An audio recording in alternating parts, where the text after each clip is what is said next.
இயேசு நாமத்தினாலே இந்த நாளில் உங்களுக்கு வாழ்த்துக்களை தெரிவித்துக் கொள்கிறேன். எப்படி இருக்கீங்க? சந்தோஷமாக இருக்கீங்களா? மகிழ்ச்சியாக இருக்கீங்களா? உங்களை சந்திக்கிறதுல மிகுந்த மகிழ்ச்சி அடைகிறேன். பிறந்த நாளை திருமண நாளை கொண்டாடுகிற பிள்ளைகளை இயேசுவை நாமத்தினால் ஆசீர்வதிக்கிறேன்.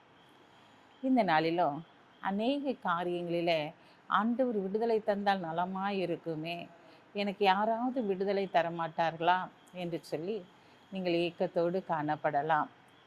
ஆனால் இயேசு கிறிஸ்துவின் இரத்தம் நம்மை விடுதலையாக்குகிறதா இருக்கிறது. அவருடைய வசனம் நம்மை விடுதலையாக்குகிறதாய் காணப்படுகிறது. வாசிக்கிறேன் கேளுங்க. யோவான் 8ஆம் அதிகாரம் 32ஆம் வசனம். சத்தியத்தை அறிவீர்கள், சத்தியம் உங்களை விடுதலையாக்கும் என்றார். ஆம் பிரியமான சகோதரனே, சகோதரியே, உன்னுடைய வாழ்க்கையில் எத்தனையோ பிரச்சனைகள் வழியாக, போராட்டங்கள் வழியாக நீ கடந்து வந்திருக்கலாம். இந்த நாளிலே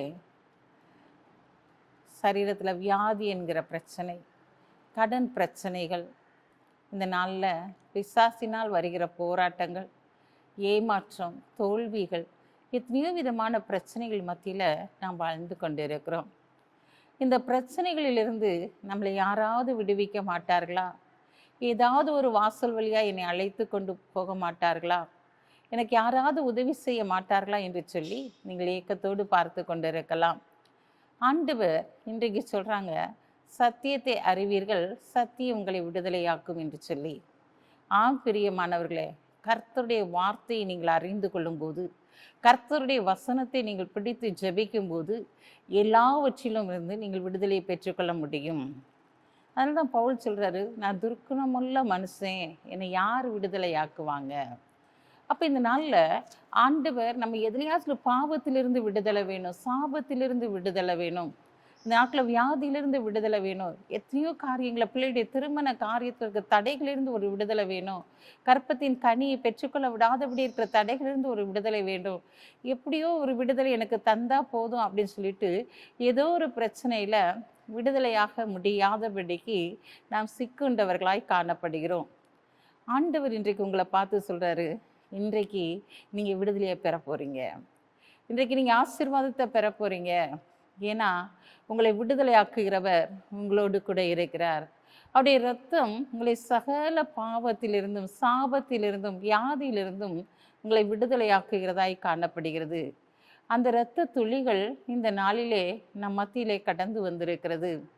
அவருடைய வசனம் என்கிற சத்தியத்தை நீங்கள் அறிந்து கொள்ளும்போது, அந்த வசனத்தை தேடி ஆராய்ந்து வாசிக்கும்போது, அதை மேய்ந்து கொள்ளும்போது, அந்த வசனம் சகல காரியத்தில் உங்களை விடுவித்து உங்களை கனப்படுத்துகிறதாய், உங்களை விடுதலையாக்குகிறதாய் காணப்படும். பயப்படாதீங்க, இது ஆண்டவர் உங்க கூட இருக்கிறாரு. உங்க கூட இருந்து செய்ய போகிற காரியம் மிகவும் அதிசயமாக இருக்கிறபடியினாலே இந்த நாளில் இன்றைக்கு நீங்கள் விடுதலை பெற்றுக்கொள்ள போகிறீங்க. எதிலெல்லாம் விடுதலை வேணும்னு சொல்லி ஏக்கத்தோடு பார்த்து கொண்டு இருக்கீங்களோ அத்தனை காரியத்திலும் தேவன் இன்றைக்கு விடுதலையை கொடுத்து உங்களை கனப்படுத்த போகிறார், உங்களை ஆசீர்வதிக்க போகிறார், உங்களை மேன்மைப்படுத்த போகிறார்.